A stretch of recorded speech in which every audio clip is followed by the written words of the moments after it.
Hey there, Magic players. Barry White from MagicUntapped.com and Magic Untapped on YouTube. I have Andrea Mengucci here. We're going to talk a little bit about my favorite format, the Legacy format. Andrea, what do you see with Legacy right now? Oh, I love Legacy right now. I have competed in the fourth season recently, which is like this very large Legacy tournament. I'm going to go to a tournament weekend. My favorite deck right now is blue-black with the Grief and Reanimate package, which many people hate. But let me tell you, when you go Grief, Reanimate, you feel great. So, well, you feel great. Sorry, opponent, if you don't feel as much, but you know. I'm feeling more like Charlie Brown going, good grief. And Wasteland in the meanwhile, it's just, you do it all. You do it all.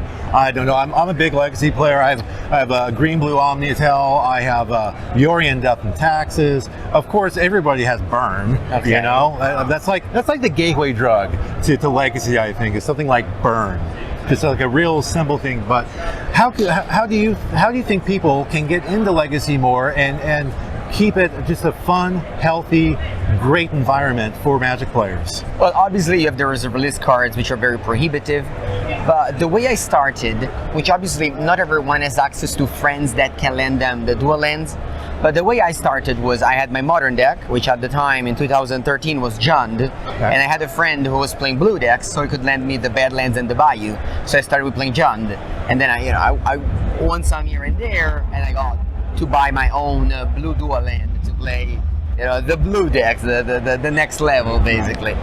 But yeah, so I guess the suggestion is either to have some friends. How many dual lands do you have? I own 6. See, maybe you can use 3 and you can lend 3 to another friend of yours, and you get 2 players there. Yeah, I always make sure that a Legacy tournament, since I own many dual lands, I lend as many as I can, because obviously that's the problem, because most people have all the other cards, right?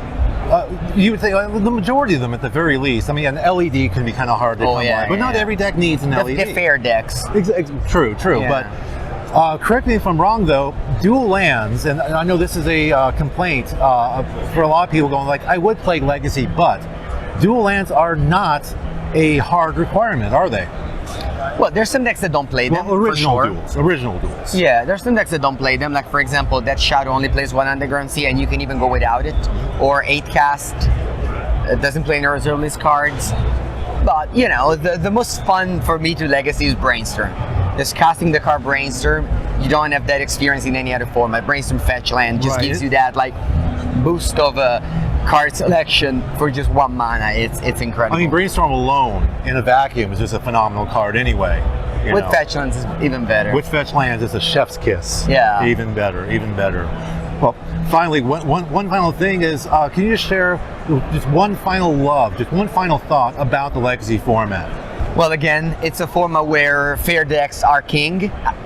For me, you still have the Omnitel, the turn 1 Reanimate decks, but after all these years of broken combo cards, Force of Will, Days in the Wasteland are the king, and that's just great to me. Like, it doesn't matter how much Wizards push the combo cards, the answers are still the best. So to me, that's one of the greatest things of Legacy. Okay, well, thank you very much for taking a couple minutes out of your busy schedule. I know you have a big tournament to go to today here at MagicCon Vegas. Best of luck on it. Thank you again, and thank you for watching.